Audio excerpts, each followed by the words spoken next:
আচ্ছা, infertility part one. Infertility part ওয়ানে আমরা থিওরিটিক্যাল বিষয়গুলো নিয়ে আলোচনা করবো, প্র্যাকটিক্যাল পার্টটা সেকেন্ড পার্টে সেটার মধ্যে রাখা হয়েছে, নাহলে একটু বড় হয়ে যায়।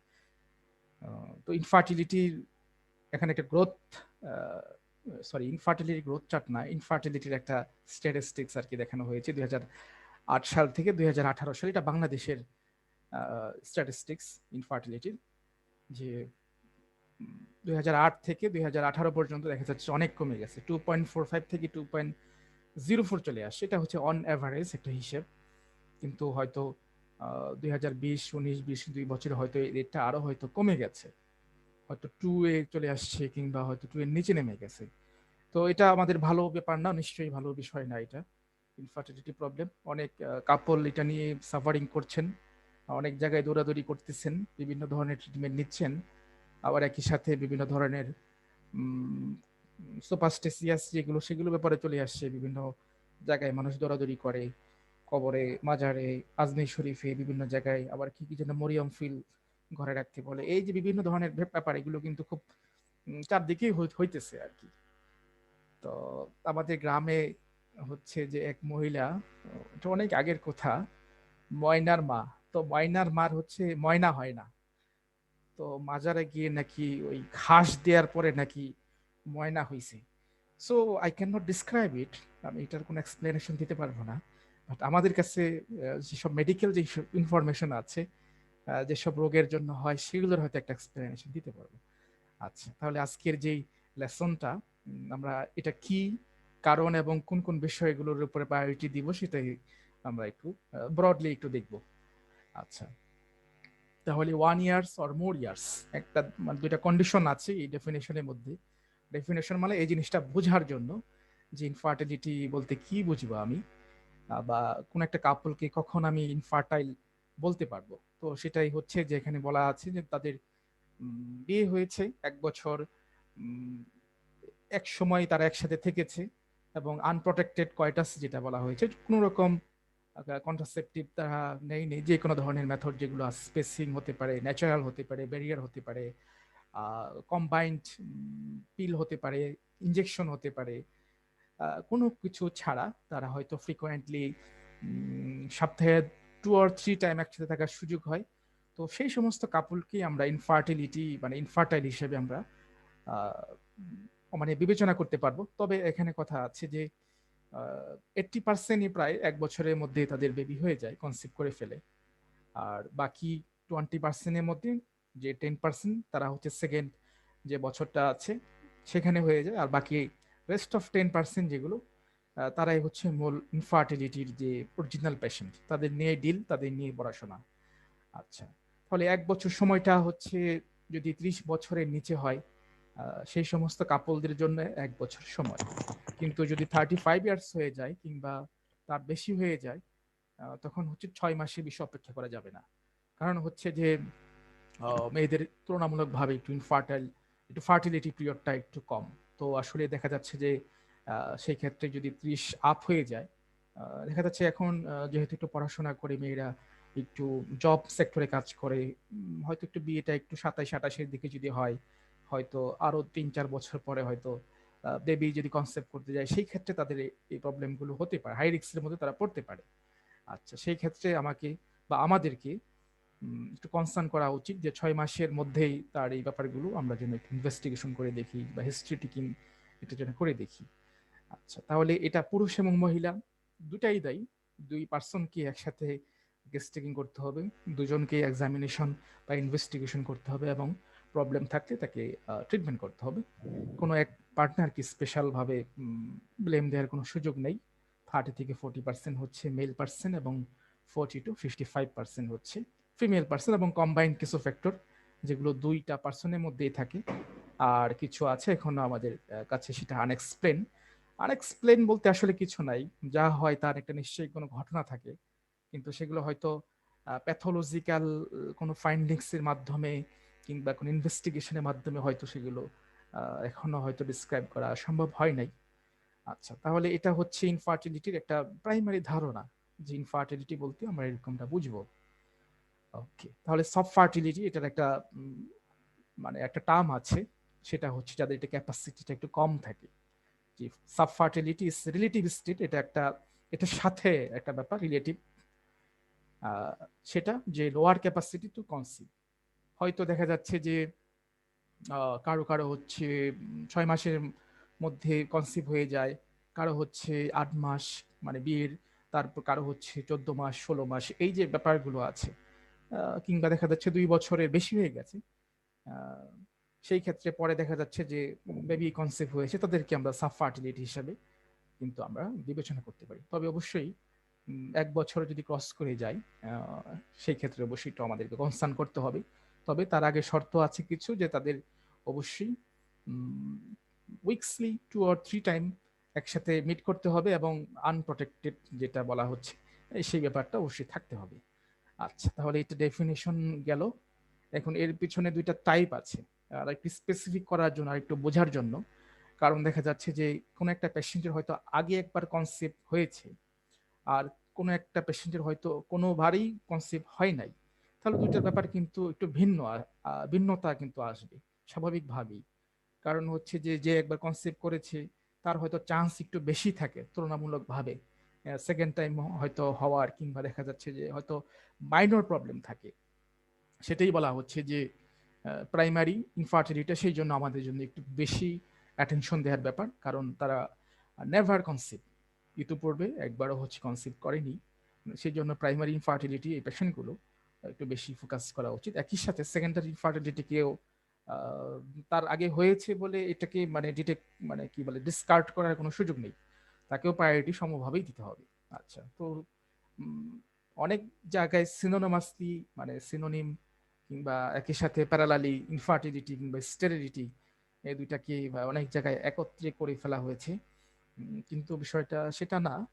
ইনফার্টিলিটি তো বললামই যে তাদের ক্যাপাসিটি হচ্ছে নষ্ট হয়ে গেছে আপাতত ভাবে কোনোভাবে, সেটা নট পার্মানেন্টলি।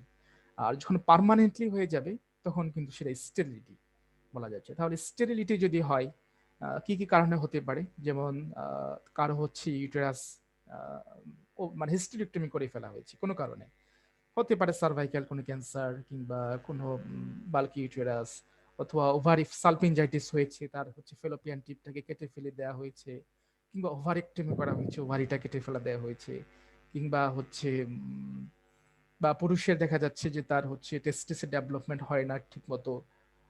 তো সেগুলো আমরা স্টেরিলিটি হিসেবে আমরা কাউন্ট করতে পারি, কারণ সেগুলো কোনো রিভার্সিবল করা সম্ভব না, পসিবল না। কারণ কারো একটা ওভারি যদি না থাকে, মিনিমাম একটা থাকা জরুরি, আহ, একটা ওভারি থাকতে হবে এবং ভালো থাকতে হবে, যেটা হচ্ছে ওভারি ওভামগুলো সেখানে প্রডিউসিং হতে পারে, তো সেটা হচ্ছে কথা। তাহলে ইনফার্টিলিটি এবং স্টেরিলিটিটা হচ্ছে একটা বেসিক পার্থক্য, এইটুকু মনে রাখলেই চলবে। যে একজনের হচ্ছে ক্যাপাসিটিটা থাকে হয়তো পার্মানেন্টলি মানে টেম্পোরারি অফ হয়ে গেছে কোনো কারণে, কোনো ডিজিজের কারণে, বা কোনো হরমোনের কারণে, বা কোনো একটা ফ্যাক্টরের কারণে। আর sterility this is a permanent, এটাকে আর রিভার্স করার কোনো সুযোগ নেই। এটাই হচ্ছে স্টেরিলিটি। স্টেরিলিটি শব্দটা আমরা অনেক জায়গায় পাবো, স্টেরিলাইজেশন আমরা পড়ে আসছি যে, অর্থাৎ এটাকে কি করা, নির্বীজকরণ বলা হয় বাংলায় যদি বলতে চাই। মাইক্রোবায়োলজিতে একটা শব্দ ছিল এরকম, স্টেরিলাইজেশন। তো সেই স্টেরিলাইজেশন আর এই স্টেরিলিটি সেটার মধ্যে একটু মানে সেটা তো অন্য ব্যাপার দুইটা। আচ্ছা, তাহলে হইলো স্টেরিলিটি এবং ইনফার্টিলিটির মধ্যে একটা বেসিক আইডিয়া। ওকে, প্রাইমারি সেকেন্ডারি এটা আমরা শুধু এইটুকু মনে রাখলেই চলবে, যারা হচ্ছে আগে একবার হয়েছে আর কারো হচ্ছে একবার হয় নাই, জাস্ট এইটুকু। ওকে, তাহলে আমরা প্রথম মেল ফ্যাক্টর গুলো পড়বো, যে মেল কোন বিষয়গুলো এর পিছনে ইনফার্টিলিটির জন্য দায়ী, সেই ব্যাপারগুলো পড়বো।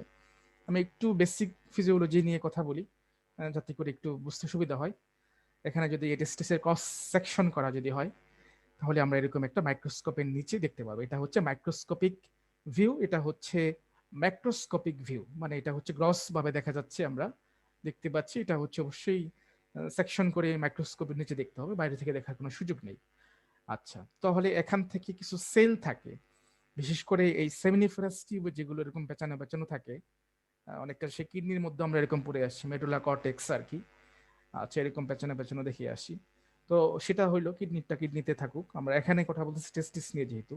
তাহলে সার্টোরিস সেল এবং লিডিক সেল এই দুইটার কাজ হচ্ছে যে টেস্টোস্টেরন এবং হচ্ছে বিভিন্ন ধরনের নিউট্রিশন। এটা হচ্ছে তৈরি করে এই ইপিডি সেমিনিফেরাস এই টিউবের ভিতরে এই জিনিসগুলো সেলগুলো থাকে এখানে।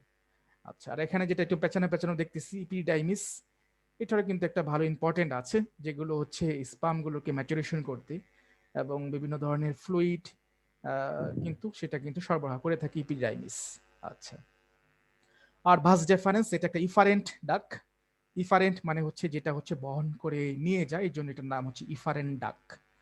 আচ্ছা, তাহলে এখানে আবার একটা আছে যে কালেক্টিং ডাক, মানে এখানে হচ্ছে স্পাম গুলো হচ্ছে কালেক্ট হয়, তারপরে এটা ইফারেন্ট ডাক অথবা বাস ডিফারেন্স এটা নিয়ে চলে যায়। এটা একটা গ্রস আইডিয়া মনে রাখি যে এখানে কিছু কিছু রোগ হয়, কিছু কিছু ইপিডাইমিসের রোগ হয়, বা কিছু কিছু দেখা যাচ্ছে যে এখানে ফাইব্রাস ফাইব্রোসিস হতে পারে, কিংবা আরেকটা যে প্রবলেমটা বেশি হয় সেটা হচ্ছে ভেরিকোস, ভেরিকোস ভেন, যেটা ভেরিকোসিল আর কি, ভেরিকোস ভেন না, ভেরিকোসিল হয়। ভেরিকোস ভেন ভেরিকোসিল এগুলো কাছাকাছি শব্দ, ভাস্কুলার ডিজিজ বলা হয় এগুলোকে। যে এখানে যেটা হয় যে টর্শন হয়ে যায়, আহ, মানে পাকানো মোচড়ানো এরকম হয়ে যায় আর কি ইপিডিডাইমিসটা। আচ্ছা, তো এটাকে আবার আরেকটা সিনড্রোমও বলা হয়, যেটাকে বলা হচ্ছে ইয়ং সিনড্রোম। সেখানে হচ্ছে অবস্ট্রাকশন যদি হয়ে যায়। আচ্ছা, অনেক নাম দিয়ে আছে, আমরা ওগুলো মনে রাখতে পারলে হইলো, কিন্তু একটা বেসিক আইডিয়া যেতে থাকে যে আমার আসলে সেমিনিফেরাস টিউব আর হচ্ছে শার্টরি এবং লিডিক সেল। এটা পরের স্লাইডে আর একটু ভালো মতো দেখতে পারবো আমরা। এখানে শার্টরি সেল এই যেরকম আছে, আর এগুলো স্পারমাটোগোনিয়া, এগুলো থেকে ফাইনালি আমাদের স্পারমাটোজোয়া যেটা আর কি, অর্থাৎ একটা স্পাম তৈরি হয়। তো এটা একটা প্রসেস। এটা যদি আমরা এই সেমিনিফেরাস টিউবেসকে যদি আরেকটু মাইক্রোস্কোপের ভিউতে যদি দেখি তাহলে এরকম একটা পিকচার আমরা পাবো। আচ্ছা, তাহলে এই দিকটাই শেষ করে আসি আমি। এগুলো নিয়ে একটু বেসিক আইডিয়া থাকলেই চলবে যে টেস্টিসের আসলে কাজ কি। টেস্টিসের কাজ তো বলেই ফেললাম যে টেস্টোস্টেরন এবং স্পাম তৈরি করা। স্ক্রোটামের কাজ এটাকে আবরণ করে রাখা এবং হচ্ছে টেম্পারেচার মেনটেন করা। এই পিডিডাইমিস এটা হচ্ছে একটা হচ্ছে ম্যাচুরেশন করে, ফিল্ট্রেশন করে, বিভিন্ন ধরনের ফ্লুইড সরবরাহ করে। এটা হচ্ছে পিডিডাইমিসের কাজ। ওকে, তারপরে হচ্ছে এটা ভাস ডিফারেন্স, অর্থাৎ ডিফারেন্ট ডাক দিয়ে সেখান থেকে চলে আসে, চলে এসে একদম ইউরেথ্রা দিয়ে বাইরে হচ্ছে জ্যাকুলেশন হয়। এখানে বালভ ইউরেথ্রার গ্ল্যান্ড, সেমিনাল ভেসিকল এবং হচ্ছে প্রোস্টেট গ্ল্যান্ড, এই তিনটা গ্ল্যান্ডেই হচ্ছে বিভিন্ন ধরনের ফ্লুইড নিউট্রিশন এটা হচ্ছে সরবরাহ করে। আর যখন সরবরাহ করে সিমেনের সাথে যখন এগুলো অ্যাডজাস্ট হয়, তখন এটার সিমেন্ট থাকে না, এটা হয়ে যায় তখন সরি স্পামটা তখন সিমেন্ট হয়ে যায়, অর্থাৎ এখান থেকে স্পাম তৈরি হয়। আমি যদি একটু এলোমেলো করে ফেলি তাহলে একটু বুঝে নিন, হ্যাঁ। আচ্ছা, তাহলে আবার বলছি যে এখান থেকে হচ্ছে স্পাম তৈরি হচ্ছে। স্পাম গুলো যখন সেই ভাস ডিফারেন্স বেয়ে যখন ইউরেথ্রা দিয়ে বাইরে যায়, তার আগে এর সাথে কিছু নিউট্রিশন, কিছু ফ্রুক্টোজ, কিছু ফ্লুইড যোগ হয়, কারণ এটাকে তো যেতে হবে, মুভমেন্ট করতে হবে, পিচ্ছিল হতে হবে, হ্যাঁ, একটা পেরিস্টালটিক একটা ব্যাপার থাকবে, একটা মুভমেন্ট থাকতে হবে, একটা মোটিলিটি থাকতে হবে। মোটিলিটি, সো মোটিলিটি বললেই ভালো হয়, যে এটা একটা চলনশীল একটা ব্যাপার থাকতে হবে, তা না হলে তো এটা যেতে পারবে না। তো এই জন্য সেমিনাল ভেসিকল এবং প্রোস্টেট গ্ল্যান্ড এবং বালভো ইউরেথ্রাল গ্ল্যান্ড থেকে এখান থেকে বিভিন্ন ধরনের এই এনজাইম, ফ্রুক্টোজ, তারপরে হচ্ছে ফ্লুইড, এগুলো হচ্ছে অ্যাড হয়ে সেটা হচ্ছে সিমেন। ফাইনালি যেটা আউটকাম হচ্ছে দিস ইজ সিমেন। সিমেনের একটা কম্পোজিশন হচ্ছে স্পাম। আচ্ছা, এটা ফিজিওলজির কথা বলতে আমার মনে হয় এটা বোঝা গেছে। এখন এখানে স্পারমাটোগোনিয়াম, অর্থাৎ একটা কি আমরা স্পারমাটোগোনিয়াম বলতেছি, আহ, মানে বহু বচন, একটা হচ্ছে এক বচন, একটা হচ্ছে বহু বচন। আচ্ছা, ব্যাকটেরিয়া ব্যাকটেরিয়াম ওরকম, যে একটা ব্যাকটেরিয়াকে বলি ব্যাকটেরিয়াম, ঠিক একটাকে এখানে দেয়া হচ্ছে যে এখানে বিভিন্ন ধরনের মাইটোসিস এবং মিওসিস ওয়ান বিভাজনের মাধ্যমে স্পারমাটোজোয়া তৈরি হয়। আচ্ছা, এটা যদি শুধু মনে রাখলেই চলবে, এটা নিয়ে বিস্তারিত আলোচনা একদিন আছে, আমি আর এই জন্য এগুলোর ব্যাখ্যা দিতেছি না, যে মাইটোসিস কি হয়, মিওসিস কি হয়, মানে হ্যাপ্লয়েড ডিপ্লয়েড এগুলো কি বলতে হবে কিনা। আচ্ছা, আমি সময় না করি, হ্যাঁ, এটা নিয়ে অলরেডি বলা আছে ডিপলি। শুধু মনে রাখেন যে আসলে স্পারমাটোগোনিয়া বা স্পাম তৈরি হয়, আর এখানে হচ্ছে একটা মরফোলজির ব্যাপার আছে। স্পামের মধ্যে মরফোলজি বলতে দেখতে সাইজ এবং শেপটা ঠিক থাকতে হবে। স্পেশালি এখানে একটা নিউক্লিয়াস থাকবে, আর উপরে তো অ্যাক্টোসোম থাকবে, এই মাথায় যেটা দেখতে পাচ্ছি। এখানে একটা এনজাইম থাকবে, হায়ালুরোনিজ এনজাইম থাকবে। তারপর হচ্ছে যে ফ্লাজেলা বলি বা টেইল বলি, এটা থাকতে হবে, অবশ্যই থাকতে হবে। এটা যদি না থাকে দেখা যাচ্ছে যে কোনো কোনো নেক্রোজোস্পার্মিয়া। যেমন আমরা নেক্রোসিস পড়ে আসছি, নেক্রোসিস মানে কি? নেক্রোসিস মানে কোন একটা সেলের ডেথ। হ্যাঁ, ঠিক এখানে নেক্রোজোস্পার্মিয়ার মধ্যে সেলটা মানে স্পামটা ডেথ হয় না, কিন্তু মরার মতো থাকে আর কি, অর্থাৎ মোটিলিটিটা কমে যায়। আচ্ছা, তাহলে সেই জন্য আমরা যখন মাইক্রোস্কোপের নিচে যখন আমরা সিমেন্ট যখন দেখতে চাই, কালচার করি যখন ল্যাবে, তখন আমরা এটা দেখতে পারি, স্পামগুলো এরকম শেপে হয় মাইক্রোস্কোপে। ওকে, তাহলে আমরা এখন একটু বড় পরিসরে দেখি। এটা বই আছে, বইয়ের একদম সরাসরি বই থেকে নেয়া। আচ্ছা, তাহলে এখানে কয়েকটা কজ আছে, যে কিছু আছে ফাংশনাল কজ। আচ্ছা, ঠিক ফাংশনাল কজ মানে ফাংশনের কোনো সমস্যার জন্য যদি ইনফার্টিলিটিটা হয়, তো মোস্ট প্রবাবলি যেগুলো হয় যে দুইটা, সেটা হচ্ছে অ্যান্ড্রোক্রাইন এবং সাইকোসেক্সুয়াল। এটা হচ্ছে দেখা যাচ্ছে যে এইটার জন্য পি টেস্টিকুলার অথবা ফাংশনাল, এটা সব থেকে বড় দায়ী। আচ্ছা, তাহলে অ্যান্ডোক্রাইনের মধ্যে গোনাডোট্রপিন ডিফিসিয়েন্সি আছে। আচ্ছা, গোনাডোট্রপিন এই জিনিসটা হচ্ছে মেল টেস্টিস আর হচ্ছে ফিমেল ওভারি। আচ্ছা, আমরা মেলে থাকি আপাতত, ফিমেলটা পরে বলি। আচ্ছা, তাহলে গোনাডোট্রপিন ডিফিসিয়েন্সি বলা, এটার কথার অর্থ হচ্ছে যে টেস্টিস সেখানে পর্যাপ্ত স্পাম তৈরি হতে পারছে না, এই জন্য বলা হচ্ছে যে গোনাডোট্রপিন ডেফিসিয়েন্সি। আচ্ছা, এটার কারণ হতে পারে দুইটা, একটা হচ্ছে হাইপার গোনাডোট্রপিক হাইপোগোনাডিজম অথবা হাইপোগোনাডোট্রপিক হাইপোগোনাডিজম। আচ্ছা, এই দুইটা হচ্ছে এটার মূল কারণ। এটা আরেকটু ব্যাখ্যা করি বলি যে হাইপার গোনাডোট্রপিক হাইপোগোনাডিজম বলতে কি বোঝায়। হাইপোগোনাডিজম বলতে তো বুঝেই ফেললাম যে এখানে স্পাম তৈরি হওয়ার যে প্রবণতাটা সেটা কমে যাবে, ক্যাপাসিটিটা কমে যাবে, এই জন্য হাইপোগোনাডিজম। আর আগের যে শব্দটা বলে আসি হাইপারগোনাডিজম, অর্থাৎ সেখানে ফলিকল স্টিমুলেটিং হরমোন এবং হচ্ছে লুটিনাইজিং হরমোন। এটা আমরা একটা পিকচার দিয়ে যদি একটু দেখতে চাই, তাহলে বোধহয় মনে থাকবে ভালো। আচ্ছা, আমরা একটু এদিকে দেখি যে male hypothalamic pituitary gonadal axis. আচ্ছা, হাইপোথ্যালামো বলতে হাইপোথ্যালামাস, অর্থাৎ এই অংশটাকে বলা হচ্ছে হাইপোথ্যালামাস, আর এটা হচ্ছে অ্যান্টেরিয়র পিটুইটারি, এটা হচ্ছে পোস্টেরিয়র পিটুইটারি, আর এটা হচ্ছে টেস্টিস। তো এই জন্য সবগুলোকে একত্রে বলা হচ্ছে অ্যাক্সিস, একটা অক্ষ। যেমন আমরা পড়ে আসছি যে ওয়াই অক্ষ, এক্স অক্ষ, ঠিক এরকম একটা অক্ষ কাজ করা আছে। তো হাইপার গোনাডোট্রপিক হাইপোগোনাডিজমের মধ্যে যেটা হয় যে এখান থেকে ফলিকুল স্টিমুলেটিং হরমোন এবং লিউটিনাইজিং হরমোন বেশি উৎপন্ন হয় হাইপারের মধ্যে, কিন্তু উভয় ক্ষেত্রেই টেস্টোস্টেরন এবং হচ্ছে স্পাম তৈরি হওয়ার ক্যাপাসিটিটা কম থাকে।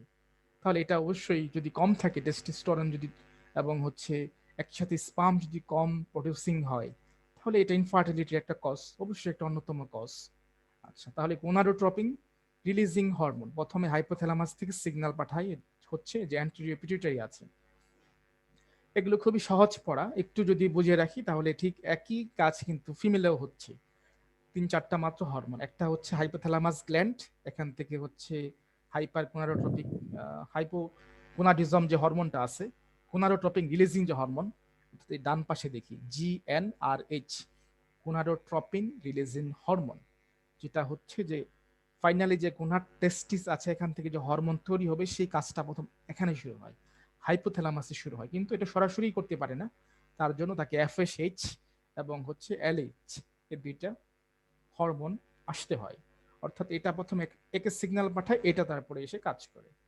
This is hypothalamic pituitary gonadal Axis. এখানে দুইটা ভার্সন, একটা হচ্ছে হাইপার গোনাডোট্রপিক হাইপোগোনাডিজম অথবা হাইপোগোনাডোট্রপিক হাইপোগোনাডিজম, অর্থাৎ এখানে দুটাই কম, অর্থাৎ ফলিকুলার স্টিমুলেটিং হরমোন লিউটিনাইজিং হরমোনও কম এবং হচ্ছে টেস্টিসের মধ্যে যে স্পাম তৈরি হওয়ার বিষয়টা সেটাও হচ্ছে কম। এটা আর কিছুই না, এটা আমরা অ্যামেনুরিয়া প্রাইমারি অ্যামেনুরিয়া একটা কজ আমরা পড়ে আসছিলাম, যে হাইপার এবং হাইপোগোনাডিজম। ওকে, তাহলে থাইরয়েড ডিসফাংশন, থাইরয়েডটা এটা আমাদের শরীরের উপর পুরা সেলের উপরেই কাজ করে, প্রত্যেকটা অর্গানের উপরেই কাজ করে। T3 এবং T4 যে হরমোনগুলো আছে মেটাবলিজম করতে আমাদের কাজ করে। অর্থাৎ মেটাবলিজম বলতে আমাদের একটা সেল কিভাবে পরিচালিত হবে, এর হচ্ছে শক্তি, তো সব কাজগুলো দেখা যাচ্ছে যে অন্যতম কাজ হচ্ছে যে থাইরয়েড হরমোন যেটা করে মেটাবলিজমে কাজ করে। তো সেই জন্য এটা অ্যাজ এ হোল একটা জেনারেল কজ, যে ইনফার্টিলিটির জন্য দেখা যাচ্ছে এটা হ্যাম্পার হতে পারে। হাইপার থাইরয়েডিজম যদি থাকে কারো কারো, যদি থাইরয়েড হরমোনটা TSH লেভেলটা যদি 3 কিংবা তার বেশি হয়ে যায়, সেই ক্ষেত্রে ইনফার্টিলিটির একটা কজ হতে পারে, অ্যাজ এ মেটাবলিক ডিসঅর্ডার হিসেবে হতে পারে।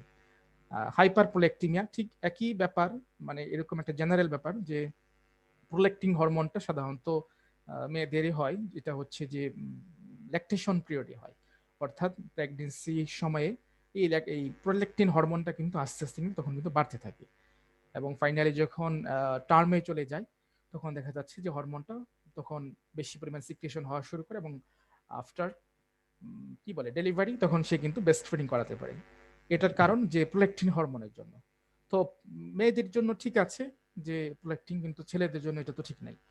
সেজন্য দেখা যাচ্ছে যে হাইপার প্রোলেক্টিমিয়া যখন হয়ে যায়, প্রোলেক্টিন হরমোন যখন বেশি তৈরি হয়ে যায়, এটাকে ইনফার্টিলিটি হিসেবে কাজ করে। কেন কাজ করে? এটা তখন এফএসএইচ এবং এলএইচ এই দুইটাকে সাপ্রেশন করিয়ে দেয়।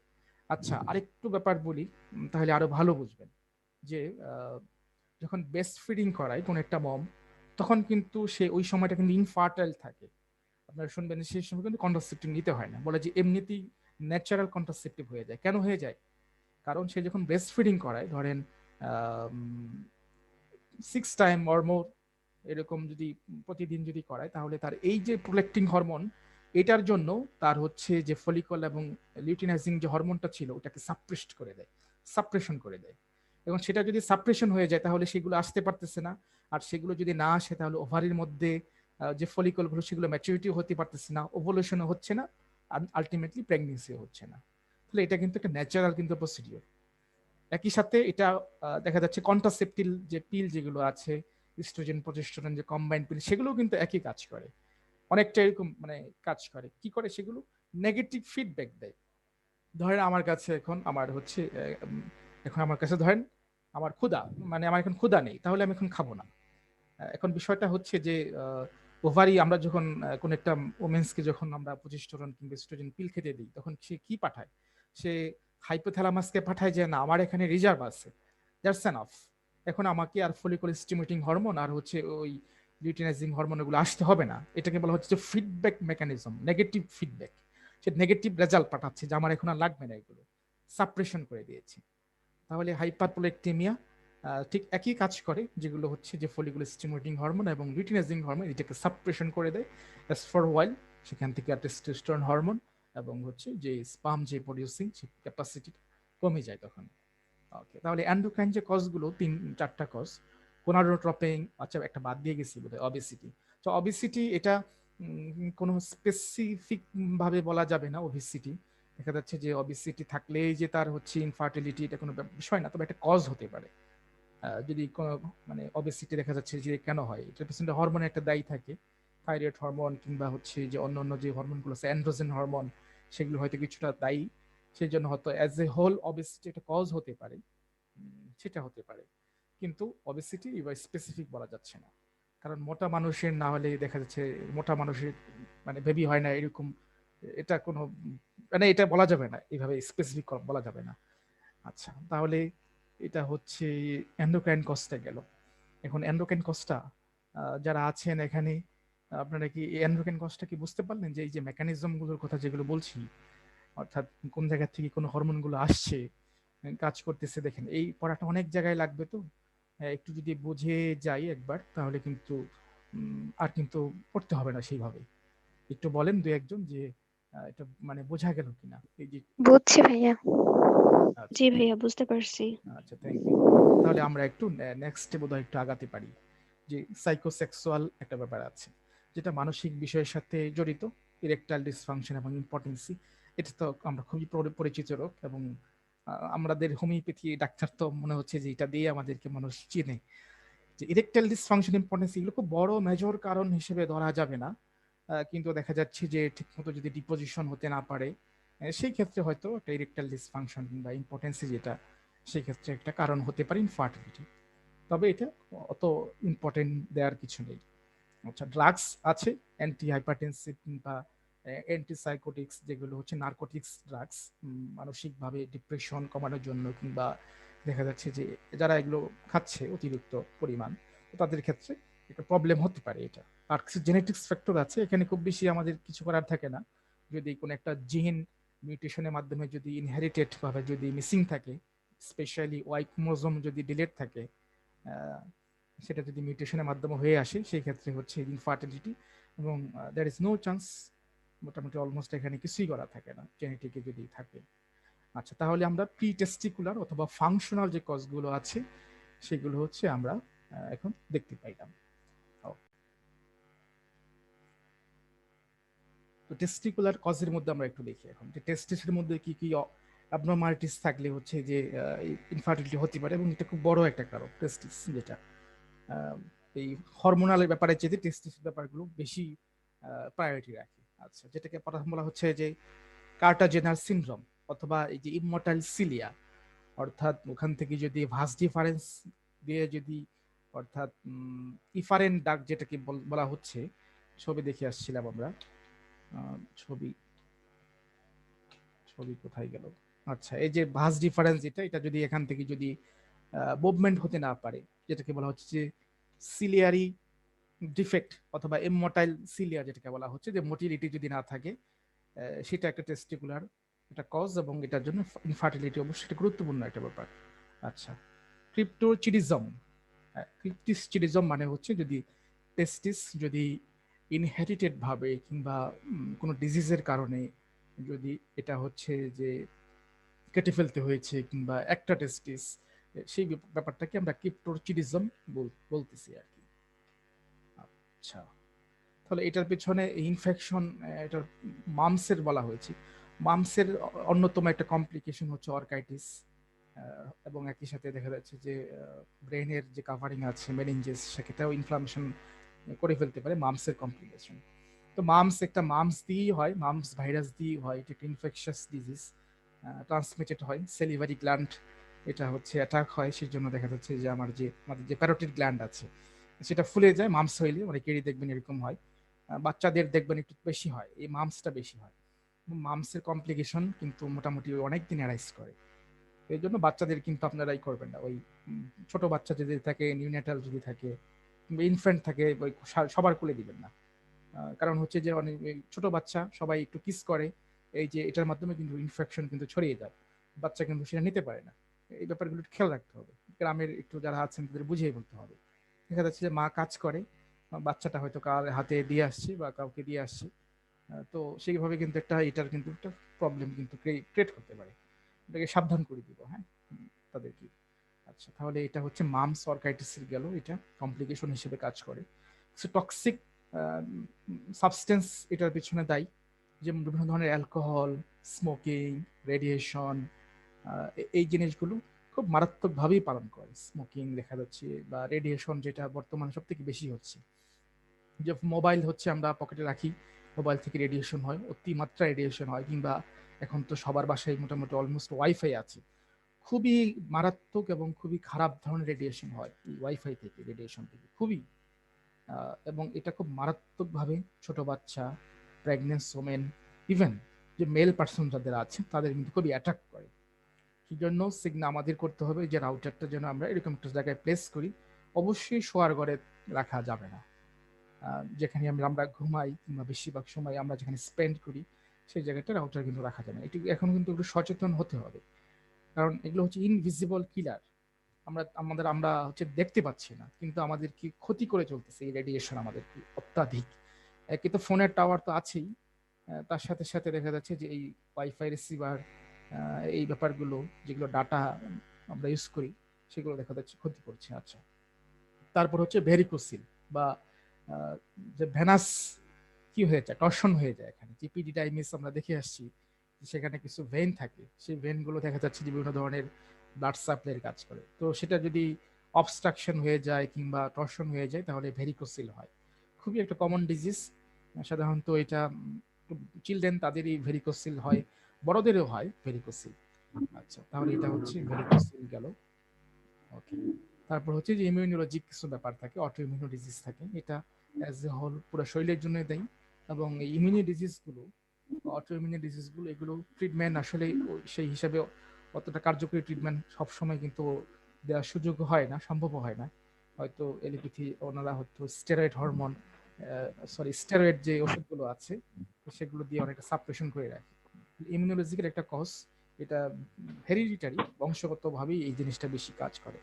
আচ্ছা, তারপর হচ্ছে শার্টরি সেল, এখানে শর্ট লিস্টেড অনলি লেখা আছে অনলি সিনড্রোম, কিন্তু এর সাথে লিক সেলও থাকতে পারে। এই দুইটা সেলে যদি ঠিকমতো অ্যাক্টিভেটেড না থাকে কিংবা সেখানের ফাংশনগুলো যদি ঠিকমতো করতে না পারে, তাহলে একটা কারণ। প্রাইমারি টেস্টিকুলার ফেইলর, এটা নতুন করে বলার কিছু নেই, অর্থাৎ টেস্টিসের যে মূল কাজ টেস্টোস্টেরন হরমোন সেটা তৈরি করতে না পারাটাই ফেলিয়ার বলা হচ্ছে, এটা হচ্ছে প্রাইমারি কাজ।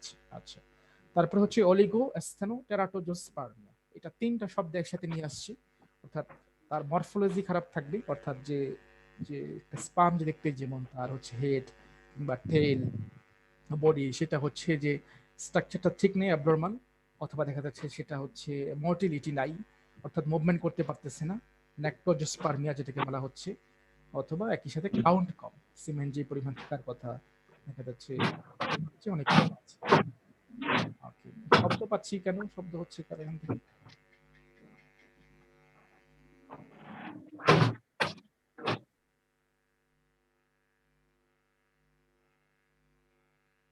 আচ্ছা, ওকে, তাহলে হচ্ছে যে প্রাইমারি এটা গেল, টেস্টিকুলার যে কজগুলো আমরা দেখে আসি, এগুলো ফাইন্ডিংসে বের করতে হবে। মেয়েদের ক্ষেত্রে আমরা এইসব জিনিসগুলো আমরা অবশ্যই টেস্ট করব, কি কি টেস্ট করব সেটা একটা জায়গায় ভালো মতো বলবো, এখানে টেস্টের বিষয় না যাই। তারপর কিছু পোস্ট টেস্টিকুলার কিংবা দেখা যাচ্ছে স্ট্রাকচারাল কিছু ডিফেক্টের জন্য হতে পারে, যেমন অ্যাবসেন্স থাকে যদি, সিস্টিক ফাইব্রোসিসের জন্য হতে পারে, বা কেটে ফেলা হয়েছে ভাস ডিফারেন্সটা, যেটা হচ্ছে ইফারেন্ট ডাক্ট, যেটা দিয়ে আমাদের স্পামটা হচ্ছে যায় আলটিমেটলি, এবং শেষে ফাইনালি ইউরেথ্রা দিয়ে ইজাকুলেট হয়, সেটা যদি অ্যাবসেন্স থাকে, কিংবা যে ইয়ং সিনড্রোম যেটার কথা বলে আসছিলাম, যে ইপিডিডাইমাল যদি অবস্ট্রাকশন থাকে, সেখানে যদি বাধা প্রাপ্ত হয় কিংবা সেটা যদি ন্যারো হয়ে যায়, তাহলে এটাকে বলা হচ্ছে ইয়ং সিনড্রোম। এটা ইয়ংদের বেশি হয় কিনা, সেই জন্য ইয়ং দিচ্ছে কিনা আমি জানি না, বাট সেখানে ইপিডিডাইমিসটা ব্লক হয়ে যায়। আর কিছু ইনফেকশন আছে যেমন টিউবারকুলোসিস, তারপর হচ্ছে গনোরিয়া, সিফিলিস বা এসটিডি ডিজিজ, সেগুলো হয়তো একটা কাজ করতে পারে, এবং খুব ভালোভাবেই কাজ করে ইনফার্টিলিটির পিছনে। কারণ গনোরিয়া কিংবা সিফিলিস হয়ে গেলে সেখান থেকে বিভিন্ন ধরনের ডিসচার্জ, তারপরে হচ্ছে আলসারেশন, এটা কিন্তু খুব কমন সিনারিও, যদিও এগুলো এখন কমে গেছে, এখন আর গনোরিয়া, সিফিলিস এগুলো রোগ খুব বেশি একটা দেখা যায় না। আচ্ছা, সার্জিক্যাল, যেমন বাচ্চাদের ইনগুইনাল হার্নিয়া, আপনারা এটা শুনবেন যে ইনগুইনাল হার্নিয়া হচ্ছে হচ্ছে খুব বেশি একটা প্রবণ থাকে। তো হার্নিয়া এটা যদি অপারেশন করে যদি হয় হার্নিওগ্রাফি, তো সেটা একটা কারণ হতে পারে। একই সাথে যদি ভ্যাসেক্টমি, ভাস ডিফারেন্সটা কেটে ফেলা হয়, সেটা একটা অবশ্যই this is a permanent sterilization, এটা তো তখন আর ইনফার্টিলিটির মধ্যে থাকে না ভ্যাসেক্টমি করে ফেললে। আচ্ছা, আদার্স কিছু আছে একটু গুরুত্বপূর্ণ অবশ্যই, আদার্স ইজাকুলেটরি ফেইলর, অলরেডি এটা বলা হয়ে গেছে, ইজাকুলেটরি ফেইলর বলতে ইজেকশন হতে পারতেছে না, অর্থাৎ ওখান থেকে সিমেন্টটা বের হতে পারতেছে না, এই জন্য বলা হচ্ছে যে ইজাকুলেটরি ফেইলর। আচ্ছা, তারপরে বলা হচ্ছে যে যেমন ইজাকুলেটরি ফেইলর হতে পারে এসপার্ম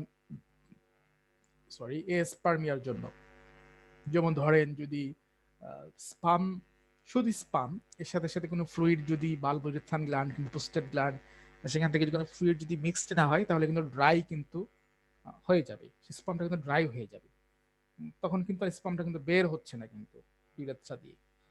তো সেই জন্য এই যে ইজাকুলেটরি ফেলিওর বলতে পারি, এটা কি বলা হয় যে এসপার্মিয়া। আচ্ছা, এসপার্মিয়া অ্যাজোস্পার্মিয়া, একটু কনফিউশন হয়ে যাবে, কনফিউশন দূর করছি একটু পরে। তারপর হচ্ছে রেট্রোগ্রেড ইজাকুলেশন। রেট্রো মানে হচ্ছে পিছনে, ইজাকুলেশন এটা ছবি দেখাইলে বুঝতে পারবেন। হাইপোস্পেডিস হাইপোস্পেডিয়াস ছবি দেখাচ্ছি, ব্লাডার নিক সার্জারি। আচ্ছা, তাহলে এই দুইটার ছবি একটু দেখাই।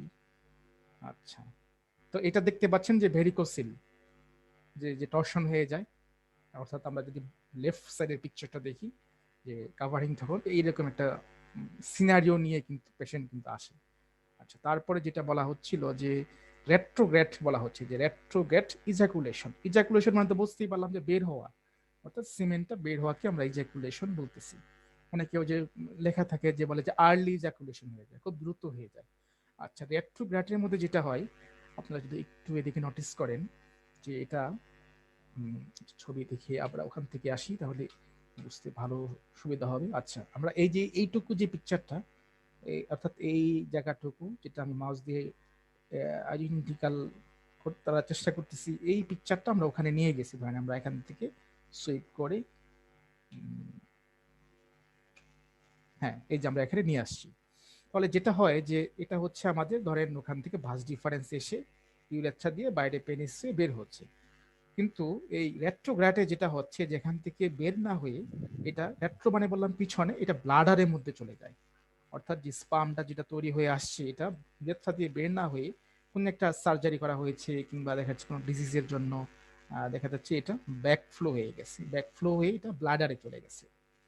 তো সেই ক্ষেত্রে যেটা হচ্ছে যে পেশেন্টকে তখন ইউরিনেশন করার পরে সেই ইউরিনটা কি করা হয়, কালচার করে আমরা দেখে তখন এটা ডিটেক্ট করা হয়। এটা তো বুঝতে পারবো না যে রেট্রোগ্রাড হইলো কি হবে।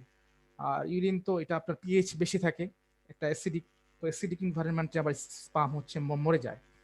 তো সেই জন্য পেশেন্টকে দেখা যাচ্ছে যে অ্যালকালি খাওয়ানো হয়। অ্যালকালো খাওয়ানো হইলে সেই ধরেন ধরেন ইউরিন যেটা অ্যালকালি হয়ে যায় তখন স্পামগুলো মরে না। তখন মিক্সচারেশন হইলে সেটাকে সেন্ট্রিফিউজড করে অর্থাৎ সেখান থেকে ফিল্ট্রেট বলা ঠিক হবে না, প্রস্রাব তো ফিল্ট্রেট করলে আর কি হবে, ওখান থেকে সেন্ট্রিফিউজড করে ওখান থেকে দেখা হচ্ছে যে এখানে কোনো স্পাম আছে কিনা। তাহলে এটা হচ্ছে রেট্রোগ্রাড। আর হাইপোপেডিয়াসিস যেটা দেখে আসছিলাম, যেটা হাইপোপেডিয়াসিস, হাইপোস্পেডিয়াস সরি, হাইপোস্পেডিয়াস। তো হাইপোস্পেডিয়াস, আচ্ছা এটা ইউরেথ্রাল যে ওপেনিংটা আছে এটা দেখতেই পাচ্ছেন যে সাবকর্নাল কিংবা মিড শেফট অথবা হচ্ছে প্যারোস্ক্রোটাল, অর্থাৎ ইউরেথ্রার ওপেনিংটা এখান দিয়ে না হয় এখান দিয়ে হচ্ছে। এটা অবশ্যই একটা গুরুত্বপূর্ণ ব্যাপার, যদি এদিকে হয় কিংবা এদিকে হয় তাহলে তো একটু অসুবিধা, যে ইজাকুলেশন ঠিক মতো হবে না, ডিপোজিশন হতে পারবে না। So this is a major cause, এবং এগুলো সার্জারি করেও দেখা যাচ্ছে ট্রিটমেন্ট করা অনেক কঠিন হয়ে যায়। আমরা এটা মেডিসিন দিয়ে তো প্রশ্নই আসে না কোনো কিছু করা। তাহলে মোটামুটি মেল হচ্ছে সেই স্ট্রাকচারগুলো দেখে। এখন আমরা সেই গুরুত্বপূর্ণ একটা ব্যাপার দেখব যে সব থেকে বেশি যে বিষয়টা ইনফার্টিলিটির জন্য, সেটা হচ্ছে যে স্পাম, অর্থাৎ সিমেন কিংবা স্পাম। সেটাই আমরা হচ্ছে এখানে যদি কাউন্ট কম থাকে কিংবা সেটা যদি ঠিক না থাকে, কারণ ফাইনালি কিন্তু একটা ফিমেলের যে ওভাম আছে সেই ওভামের সাথে কিন্তু সেখান থেকে যে সেকেন্ডারি ওসাইট গ্রাফিয়ান ফলিকল থেকে যেটা রাপচার হয়ে আসে সেটার সাথে অ্যাম্পুলাতে কিন্তু আমাদের যে স্পামটা আছে সেটাই কিন্তু ওখানে কিন্তু ফার্টিলাইজড হয়।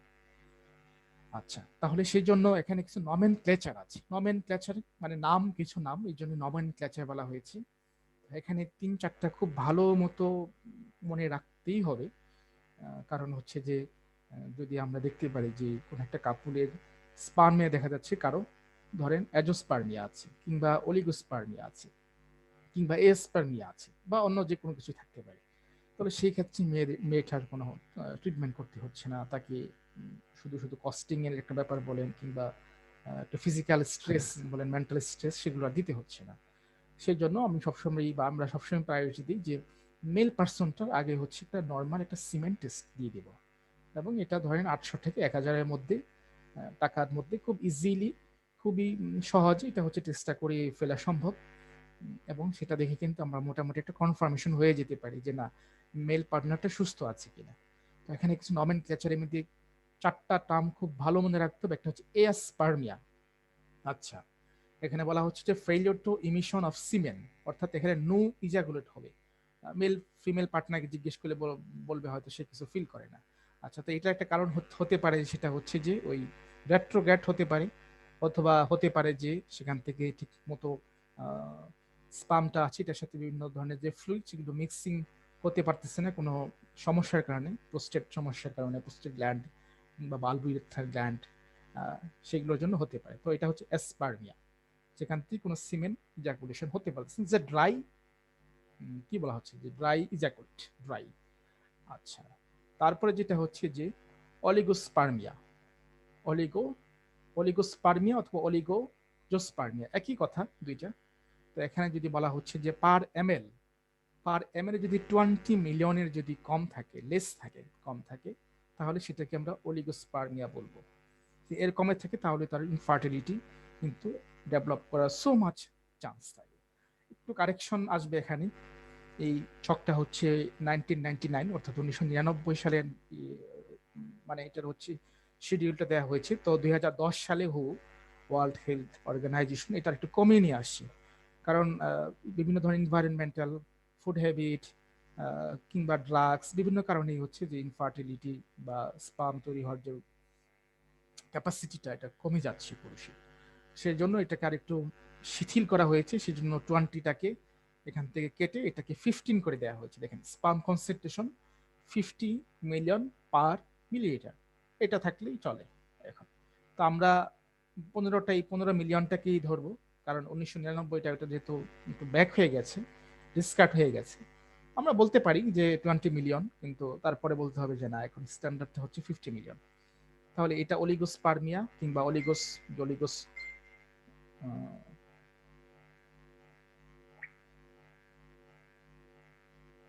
কি হলো এখানে, আচ্ছা ঠিক আছে। তাহলে অলিগোস্পার্মিয়া এটা মনে রাখতে হবে, অ্যাসপার্মিয়া মনে রাখতে হবে। পলিজোস্পার্মিয়া এটা বেশি, count is more than 350 million, এটা বেশি থাকলে আমাদের সমস্যা নেই, এটা বেশি থাকলে মানে আমাদের জন্যই ভালো। আচ্ছা, সব থেকে যেটা প্রবলেম সেটা হচ্ছে অ্যাজোস্পার্মিয়া, কোনো স্পার্মই নাই। এটা কিন্তু টেস্ট ছাড়া বোঝা সম্ভবই না, হয়তো ফ্লুইড বের হচ্ছে, সেখানে স্পার্ম নাও থাকতে পারে। টেস্ট ছাড়া, without investigation, without সিমেন analysis, we can not describe, we cannot explain, this is a azoospermia case, তাহলে সেখানে কোনো স্পার্ম থাকবে না। ধরেন 15 মিলিয়ন যদি থাকে, কিংবা দেখা যাচ্ছে বা 10 মিলিয়ন যদি থাকে 15 এর জায়গায়, সেটা আমরা অ্যাজোস্পার্মিয়া কিন্তু বলতে পারছি না, কারণ সেখানে 10 মিলিয়ন আছে, সেটা আমরা বলতে পারি যে সিভিয়ার অলিগোস্পার্মিয়া। এই শব্দগুলো একটু প্রথম প্রথম হয়তো একটু লাগতে পারে, বাট এগুলো খুবই সহজ। অ্যাসথেনোজোস্পার্মিয়া কিছুই না, মোটিলিটি যদি ঠিক মতো না হয়। নেক্রোজোস্পার্মিয়া, নেক্রো দিয়ে মনে রাখতে পারি, নেক্রো মানে ডেথ হয়ে যায়, সেলুলার ডেথ আমরা পড়ে আসছি, নেক্রোসিস, অ্যাপোপ্টোসিস, হ্যাঁ, ইরিভার্সিবল ডেথ। আচ্ছা, তাহলে এখানে ডেথ হয় না, কিন্তু যেটা হয় যে এটা অনেকটা মোশনলেস হয়ে যায় অনেকটা।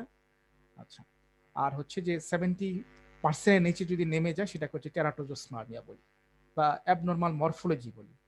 তাহলে এই তিনটাকে, অর্থাৎ এই শব্দটা যেটা আমরা আগে পড়ে এসেছিলাম, অলিগো অ্যাসথেনো টেরাটোজোস্পার্মিয়া।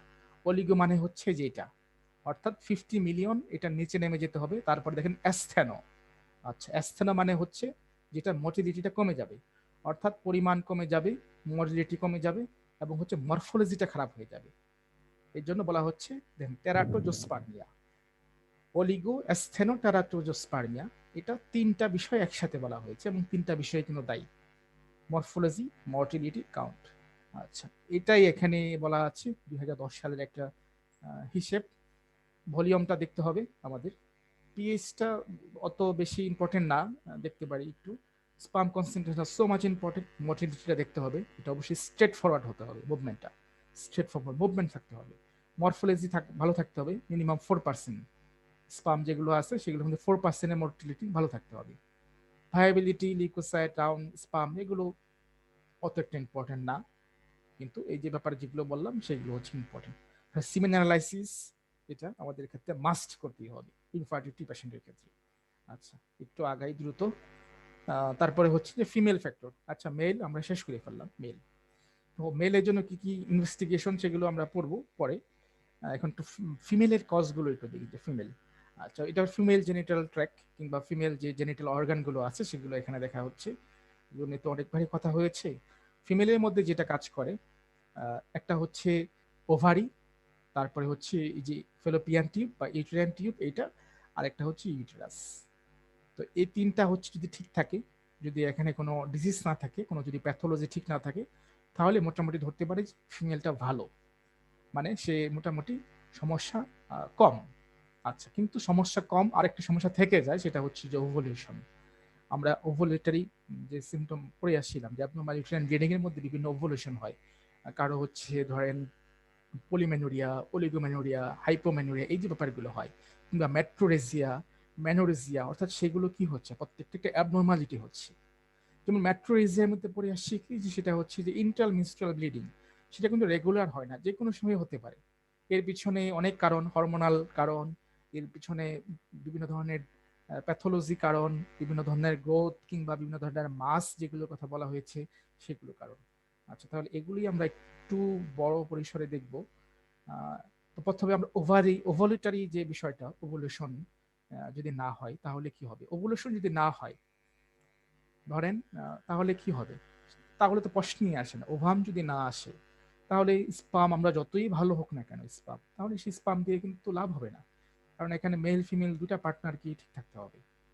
তাহলে এখান থেকে যদি সেই একই কথা, হাইপোথ্যালামিক পিটুইটারি ওভারিয়ান অ্যাক্সিস, এখানে পুরুষের জন্য হয়তো গোনাডাল বলতেছি, আর এখানে ফিমেলের জন্য ওভারিয়ান অ্যাক্সিস বলতেছি। একই কাজ করে, হাইপোথ্যালামাস থেকে গোনাডোট্রপিন রিলিজিং হরমোন অ্যান্টিরিয়র পিটুইটারিকে সিগন্যাল পাঠাচ্ছে, সে এসে এফএইচএস এবং এলএস এই দুইটা কাজ করতেছে। আচ্ছা, এফএসএস যেটা কাজ করতেছে একটু পরের স্লাইডে দেখি, এখানে ভালো বোঝা যাবে। এফএসএস যেটা, যে আমাদের যে এই প্রিমোডিয়াল ফলিকল যেগুলো আছে, যেগুলো একটা মেয়ের জন্মের পরপরই থাকে, অসংখ্য থাকে, সেগুলোকে হচ্ছে গ্রোথ করে, ম্যাচুরেশন করে। কি করে? সেই এফএসএইচ।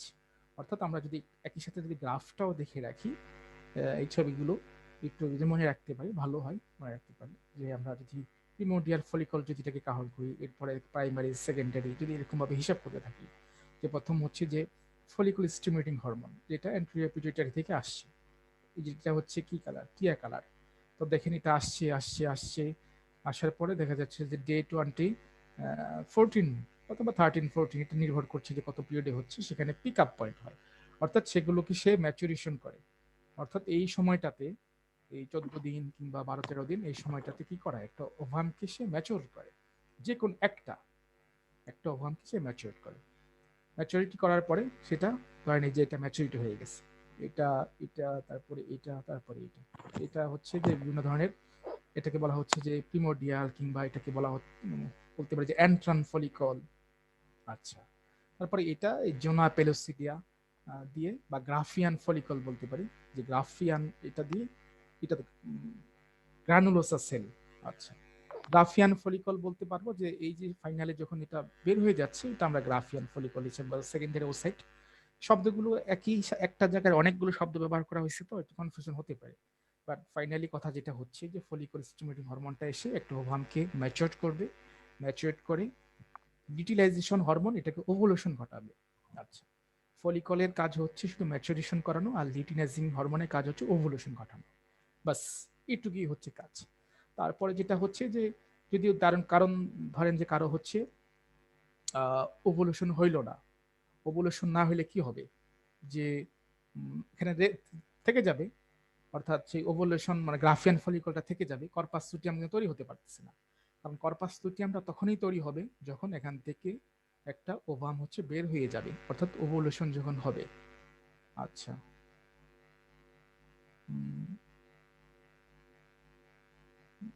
আচ্ছা, কেউ কিছু বললে, কোশ্চেন থাকলে বলেন, হ্যাঁ, অসুবিধা নেই। ওকে,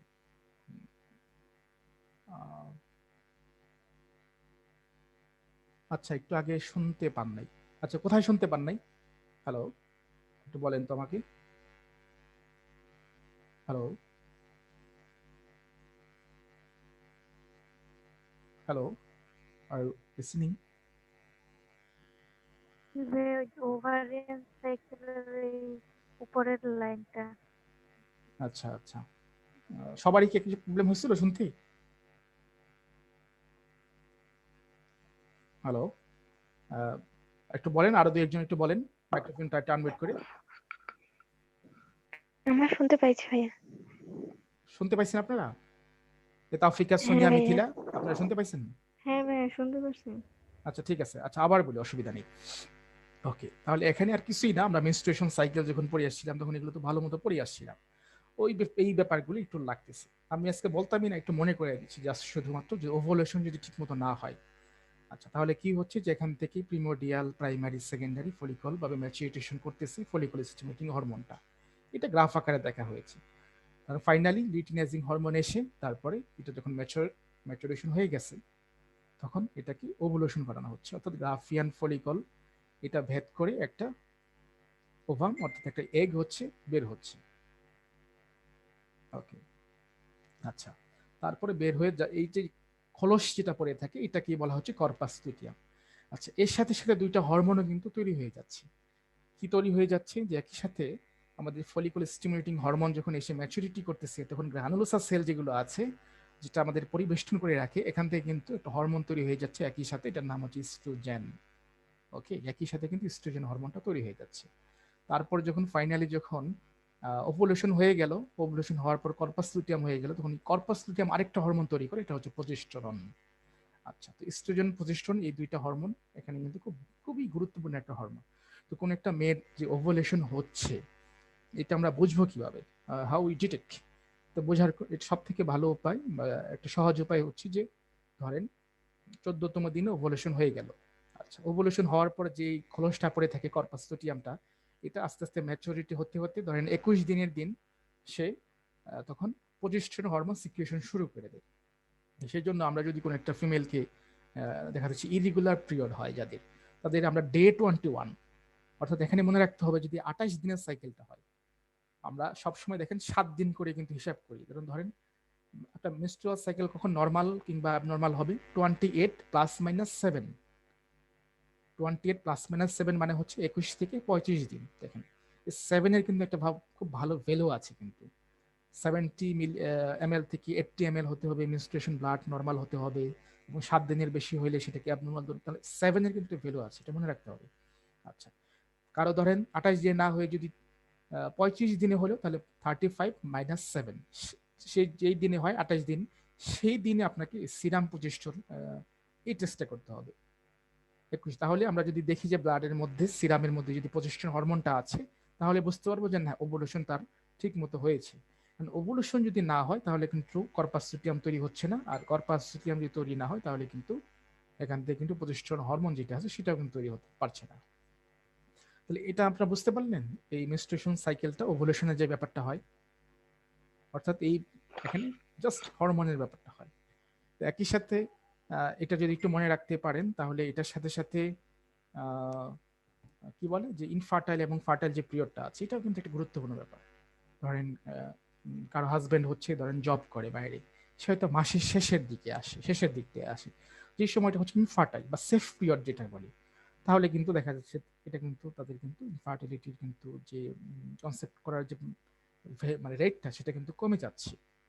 তাহলে ফার্টাইল পিরিয়ড কি মেনস্ট্রুয়েশনের পর থেকে যেদিন স্টপ হয় সেদিন থেকে, সেদিন মানে তার পর দিন থেকে স্টপ হয়ে যায় একদম ডে 19 দিন পর্যন্ত, এটা হচ্ছে যে তার ফার্টাইল পিরিয়ড। এটা যদি হয় 28 দিনের সাইকেল যদি হয়, এবং সবার তো 28 দিন হবে এরকম কোনো কথা নেই, কারো হচ্ছে 30 দিনে হতে পারে, কারো 32 দিনে হতে পারে, কারো 34 দিনে হতে পারে, কিংবা দেখা যাচ্ছে যে কারো প্রথম মাস হচ্ছে 28 দিনে হয়, কারো হচ্ছে 24 দিনে হয়, কারো হচ্ছে 32 দিনে হয়। অর্থাৎ আপনাকে একটা মোটামুটি 3 মান্থ, লাস্ট 3 মান্থের একটা অ্যাভারেজ হিসেব করে আপনাকে একটা ক্যালকুলেশন করতে হবে, এবং পেশেন্টকে বুঝিয়ে দিতে হবে যে আপনারা ট্রাই করবেন যে এই সময়টাতে একসাথে থাকার। তাহলে এখান থেকে ফার্টাইল যে পিরিয়ডটা যেটা আছে, তাহলে আমরা এখান থেকে বের করতে পারতেছি। This is A ovulatory factor. স্ট্রাকচারের সাথে ওভুলেশনের একটা ব্যাপার। যেমন ধরেন কারো যদি পিকস থাকে, পলিসিস্টিক ওভারিয়ান থাকে, তখন থেকে ওভুলেশন কিন্তু হচ্ছে না। কেন হচ্ছে না? যে ঠিকমতো ম্যাচুরিটি হতে পারতেছে না সেখানে। ম্যাচুরিটি যদি না হয় তাহলে কিন্তু ওভুলেশন হচ্ছে না, ওভুলেশন না হলে কিন্তু ইমপ্লান্টেশন দূরের কথা, ফার্টিলাইজেশন হইতে পারতেছে না, ইমপ্লান্টেশন তো অনেক দূরের কথা আরো। এটা হচ্ছে ব্যাপারগুলো গেল ওভুলেশন, এই ব্যাপারগুলো আমাদেরকে দেখতে হবে। এটার জন্য অনেক টেস্ট আছে, টেস্টগুলো আমরা আরো দেখবো। তো মোটামুটি এইটুকু মনে রাখি যে সিরাম প্রজেস্টেরন যে হরমোনটা, এটার কথা মনে রাখতেই চলবে। ওকে, তাহলে এখন কজ অফ ফিমেল ইনফার্টিলিটি যেটা একটু পরে আসি, যে ওভুলেটরি ডিসঅর্ডার 15 থেকে 20-25% দায়ী, যে যদি ওভুলেশন ঠিক মতো না হয়। তারপর হচ্ছে টিউবাল ফ্যাক্টর বা ইউটেরাইন টিউব, ফেলোপিয়ান টিউব, এটার জন্য যদি কোনো ডিজিজ থাকে সেটার জন্য 25 to 35%। তারপরে হচ্ছে যে অ্যান্ডোমেট্রিওসিস যদি থাকে, মোটামুটি অনেক বড় কারণ, 25 থেকে 50% কারণ। কিংবা সার্ভাইকাল ফ্যাক্টর যদি থাকে 5 to 10%। কিংবা যদি ওভারিয়ান ইনসাফিসিয়েন্টি থাকে, ওভামগুলো পর্যাপ্ত না থাকে, সেটা এই প্রাইমারি ওভারিয়ান একটা, যেটা বলে প্রাইমারি ওভারিয়ান ইনসাফিসিয়েন্সি, ইউএসজি করে সহজে বোঝা যায়। আর কিছু আনএক্সপ্লেন আছে। তাহলে এই ব্যাপারগুলো আরেকটু দেখি যে এখানে কি কি আছে।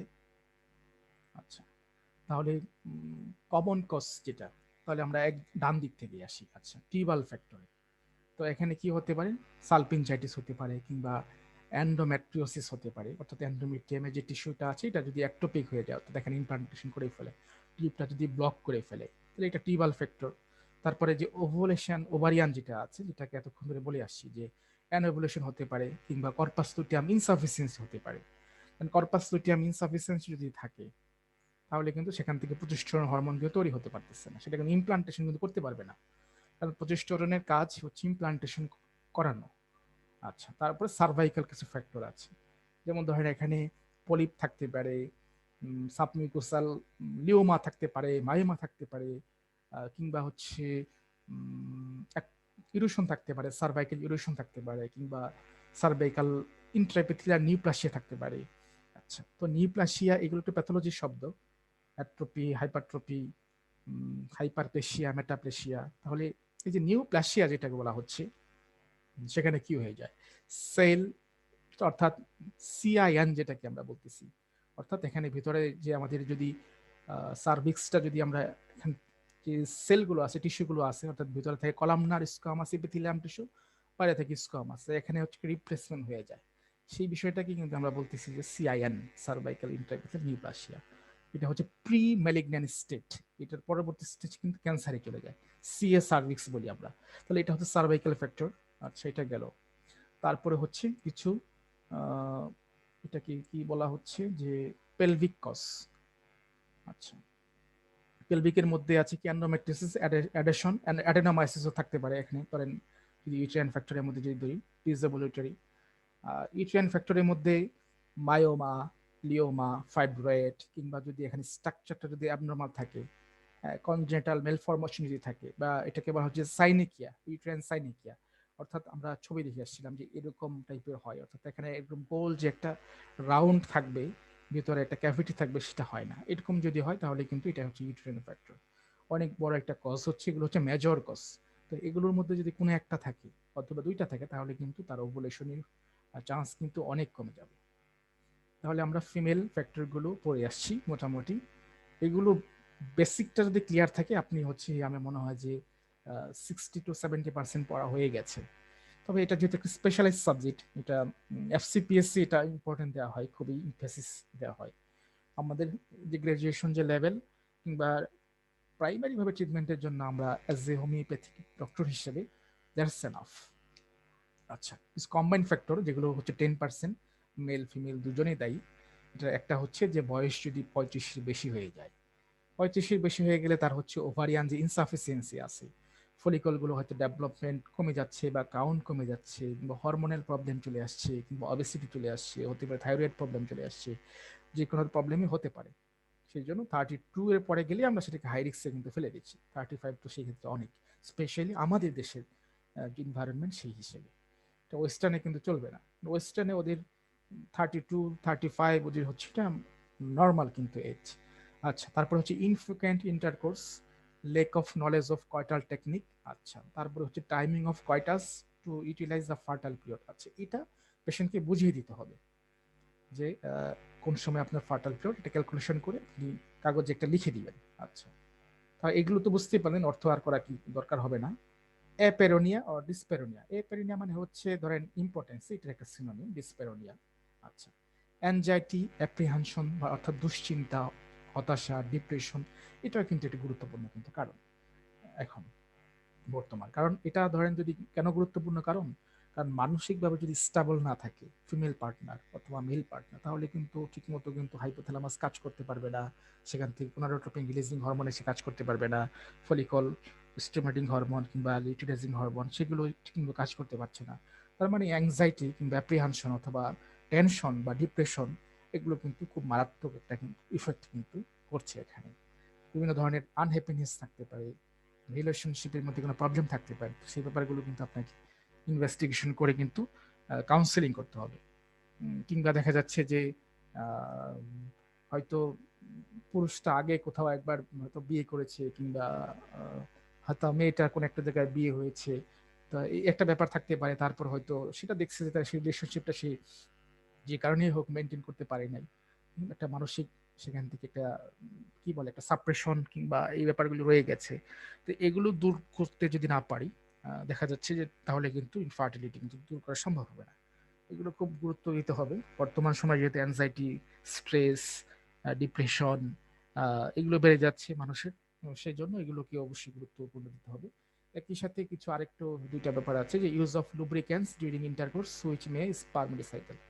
সো মাচ ইম্পর্টেন্ট না, গুরুত্ব দেওয়ার মতো কিছু না যদি এরকম হয়। এখন তো কত ধরনের কত কিছুই বের হয়েছে, তো সেদিকে একটু অ্যাটেনশন আমরা দিব। আর কিছু ইমিউনোলজিক্যাল ফ্যাক্টর থাকতে পারে, যেগুলো হচ্ছে হয়তো স্পামটাকে কিল করে ফেলে, এরকম যদি কিছু থাকে, তাহলে এটা হচ্ছে কম্বাইন্ড ফ্যাক্টর। আচ্ছা, তাহলে হোয়াট শুড বি প্রায়োরিটি, আমাদের আসলে কি কি প্রায়োরিটি দিব, আমরা যদি সামারি করে নিয়ে আসি, পুরো বিষয়টাকে যদি ছোট করে নিয়ে আসি, তাহলে আমরা পার্টনারের এজটাকে আমরা গুরুত্ব দিব, অর্থাৎ এখানে বিয়ের বয়সটাকে গুরুত্ব দিব। তারপর হচ্ছে পুরুষ যে পার্টনারটা আছে তার সিমেন প্যারামিটারটাকে দেখব, ফিমেলের মধ্যে তার পিআইডি, কোনো পেলভিক ইনফ্লামেটরি ডিজিজ কিংবা অ্যান্ডোমেট্রিয়াসিস অথবা অ্যাডোনোমাইসিস, কিংবা পুরুষের অ্যাবনর্মাল সিমেন, অথবা হচ্ছে যদি ওভারিয়ান রিজার্ভ যদি ঠিকমতো না থাকে, ওভারি যদি ইনসাফিসিয়েন্সি থাকে, ওভাম, এই ব্যাপারগুলো দেখবো। আর হচ্ছে তারা একসাথে কতটুকু স্কোপ পাচ্ছে একসাথে থাকার, এই ব্যাপারটা কিন্তু মানে কনফাইন্ড করতে হবে, অবশ্যই দেখতে হবে। এবং কস্ট ইনভলভমেন্ট, এটা হচ্ছে যে আমরা যখন ট্রিটমেন্টে যাব, তো সব টেস্ট তো একসাথে দিতে পারি না, একটা কস্টিং এর ব্যাপার আছে, সে ক্যাপাসিটি করতে পারবে কিনা, তো এইগুলো একটা অর্থনৈতিক একটা ব্যাপার কিন্তু থাকে, সেটা কনসিডারেশন আমাদের আনতে হবে, প্রায়োরিটি আনতে হবে। আচ্ছা, তারপরে হিস্ট্রি টেকিং এ আমরা কি কি নিব, হিস্ট্রি টেকিং। আচ্ছা, history taking age of menarche, কত বছর বয়স থেকে পিরিয়ড শুরু হয়েছে, বিয়ের বয়স কত, গাইনি অবস্টেট্রিক্স হিস্ট্রি, গাইনির মধ্যে আসবে কি তার মেনস্ট্রুয়েশন রেগুলার কিনা, ইরেগুলার কিনা, কোনো পেইনফুল আছে কিনা, হ্যাঁ, কিংবা কতদিন থাকে, স্টেন আছে কিনা, তারপরে হচ্ছে কোনো অডর আছে কিনা, কোনো ইচিং আছে কিনা, কোনো লিকুরিয়া আছে কিনা, অ্যাবনর্মাল ভ্যাজিনাল কোনো ডিসচার্জ আছে কিনা। একই সাথে অবস্টেট্রিক্স এর দেখবো যে তার আগে হচ্ছে যে যদি সেকেন্ডারি ইনফার্টিলিটি হয়, আগে কোনো বেবি মিসক্যারেজ হয়েছে কিনা, কিংবা হচ্ছে যে অ্যান্টিপার্টাম হ্যামোরেজ ছিল কিনা, বা পোস্টপার্টাম হ্যামোরেজ বা লুকিয়া এগুলো ছিল কিনা। এই যে হিস্ট্রি, এটা হচ্ছে শুধু এই কেসের না, সবগুলো ব্যাপারের ক্ষেত্রে এটা আসবে। গ্রাভিডা, প্যারা, এই দুইটা শব্দ আসবে, অনেক জায়গায় আসবে। গ্রাভিডা মানে সে কয়বার কনসেপ্ট করেছে, আর হচ্ছে প্যারা মানে তার কয়টা বাচ্চা আছে। হতে পারে সেটা মারা গেছে, কিন্তু 28 উইক্স এর পরে যদি হয় কোনো বাচ্চার ভায়াবল এজ অফ ভায়াবিলিটি, তাহলে সেই সময়ের পরে যদি কোনো বাচ্চা মারা যাক কিংবা হোক, তাহলেই আমরা সেটা প্যারার মধ্যে ফেলবো। ফ্যামিলি হিস্ট্রিতে দেখবো যে ইনফার্টিলিটি আছে কিনা, খুবই গুরুত্বপূর্ণ ব্যাপার family history. Coital history, frequency, both partner, আমরা কাউন্সিলিং করবো এখানে। এই প্রথমে একসাথে করব দুইটা পার্টনারকেই, তারপরে আমরা একা একা করবো। কারণ অনেক সময় দেখা যাচ্ছে যে অনেক সময় ছেলেটা আমাদের সাথে তার কিছু কথা বলতে চায়, সেটা হয়তো তার ওয়াইফের সামনে বলতে চাচ্ছে না, কিংবা ওয়াইফ কিছু বলতে চায়, সেটা হাজবেন্ডের সামনে হয়তো বলতে সেম ফিল করছে, বা কিছু ব্যাপার থাকতে পারে, সেই জন্য আমরা আলাদা আলাদা কাউন্সিলিং করব এই পেশেন্টটাকে। একই সাথে মামস কিংবা এসটিডি ডিজিজ, পেলভিক ইনফার্মিটি ডিজিজ কিংবা ওরাল কন্ট্রাসেপটিভ পিল, এগুলো ইউজের ব্যাপার যদি থাকে, সেগুলো আমরা দেখব টোটাল। আচ্ছা, তারপরে একদম ফাইনালি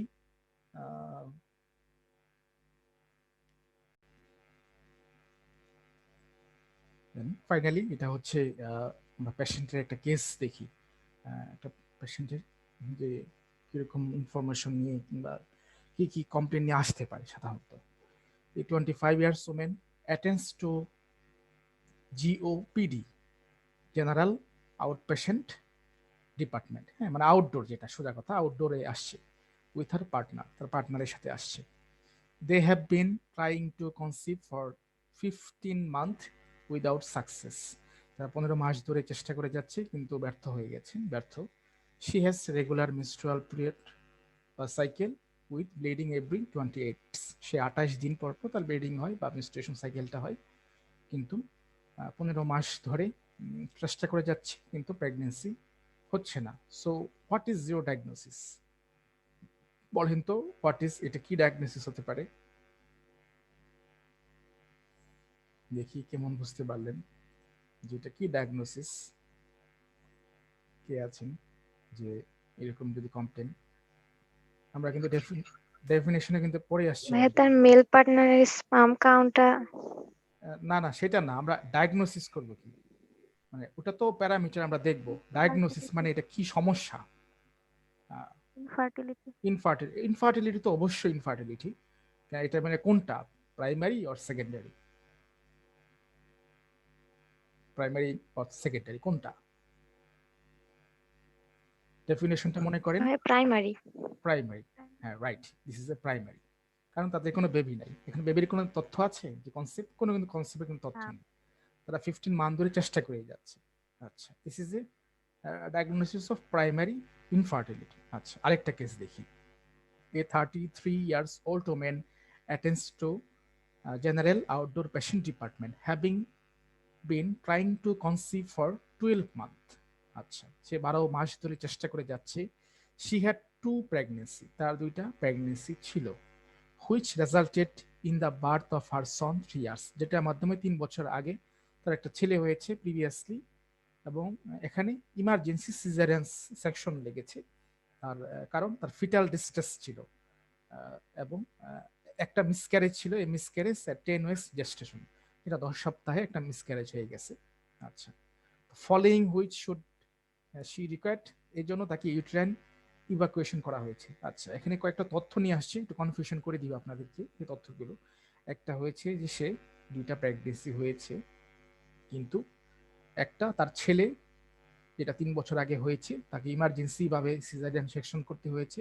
তার কারণ ছিল যে তার ফিটাল ডিস্ট্রেস, অর্থাৎ আমরা লেভারের মধ্যে পড়ে আসছিলাম যে ফিটাল ডিস্ট্রেস হতে পারে যদি একটা বাচ্চা ধরেন ঠিক মতো যদি ডেভেলপমেন্ট হয়েছে ঠিক মতো, কিন্তু কোনো ধরনের কোনো ডিফেক্ট থেকে যায়, ফিজিক্যাল ডিফেক্ট, তো সেটাকে আমরা ফিটাল ডিস্ট্রেস হিসেবে বলা হচ্ছে। ফিটাল ডিস্ট্রেসের যে অনেক অর্থ হয় এটা, তো এটা বুঝে রাখেন যে এটার কারণে সিজারিয়ান সেকশন করা হয়েছে। এবং একই সাথে একটা মিসক্যারেজ ছিল, 10 উইকস জেস্টেশন এজ, 10 সপ্তাহে একটা মিসক্যারেজ ছিল। এই জন্য মিসক্যারেজটাকে ইভাকুয়েশন করে, ইউট্রাইন ইভাকুয়েশন মানে বের করা হয়েছিল। ইভাকুয়েশন মানে বের করে ফেলা। আমরা যে পড়ে আসছিলাম যে স্পেকুলাম, বিভিন্ন ধরনের কাসকোস স্পেকুলাম বা সেগুলো যে কুইরেটিস, সেটা আমরা অ্যাবর্শনের মধ্যে পড়ে আসছিলাম, সেটা করে ইভাকুয়েশন করা হচ্ছে। হ্যাঁ, যেটাকে হচ্ছে ডিএনসি পড়ে আসছি, ডাইলেটেশন অ্যান্ড কিউরেটিস, আর ডাইলেটেশন অ্যান্ড ইভাকুয়েশন, অর্থাৎ ডাইলেট করে সার্ভিসটা ভিতর থেকে বের করে দেওয়াটাই হচ্ছে ইভাকুয়েশন। আচ্ছা, তাহলে হোয়াট ইজ ইউর ডায়াগনোসিস, এটা কি diagnosis? Secondary infertility. This is a secondary infertility. Yes, this is a secondary infertility. অনেকগুলো কথা আছে, এগুলো হচ্ছে কনফিউশন করে দিয়ে। আপনাদের অনেক সময় এমসিকিউ কোশ্চেন আছে না, এমসিকিউ এমসিকিউ থাকে না, এমসিকিউ এর মধ্যে এরকম দেখা যাচ্ছে যে থাকতে পারে এই ব্যাপারগুলো, কিন্তু এরকম কেস দেওয়া থাকতে পারে। তো আপনি ডায়াগনোসিস যখন বলবেন, ডায়াগনোসিস বলতে তার প্রবলেমটা কি, অন্য কিছু না। এখানে কি কি আপনাকে ইনভেস্টিগেশন দেবে সেগুলো না, সেগুলো পরের ব্যাপার। ডায়াগনোসিস হচ্ছে যদি এখানে দেখা থাকতো যে হোয়াট নিড ফর ইনভেস্টিগেশন, কি কি ইনভেস্টিগেশন দরকার, তখন আপনি তখন মেল ফিমেল পার্টনারের সেগুলোর কথা বলতেন। কিন্তু ডায়াগনোসিস যখন বলবে তখন বুঝতে হবে যে আসলে প্রবলেমটা আসলে কি। So here is a primary infertility, here is a secondary infertility. Okay, thank you. আমরা পরবর্তী ক্লাসে ইনভেস্টিগেশন এবং ট্রিটমেন্ট পড়ব। এবং খুব ভালো ট্রিটমেন্ট আছে বর্তমানে, খুব ভালোই ট্রিটমেন্ট, আর্টিফিশিয়াল বিভিন্ন টেকনিক আছে।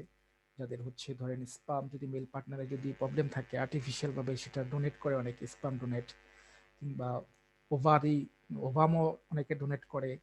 যেগুলো হচ্ছে যে বিভিন্ন ধরনের মেথড আছে, artificial technique, in vitro fertilization কিংবা আর্টিফিশিয়াল ইনসেমিনেশন, সেই ব্যাপারগুলো আমরা একটু ডিটেলসে রেপার্টরি সহ আমরা পড়বো।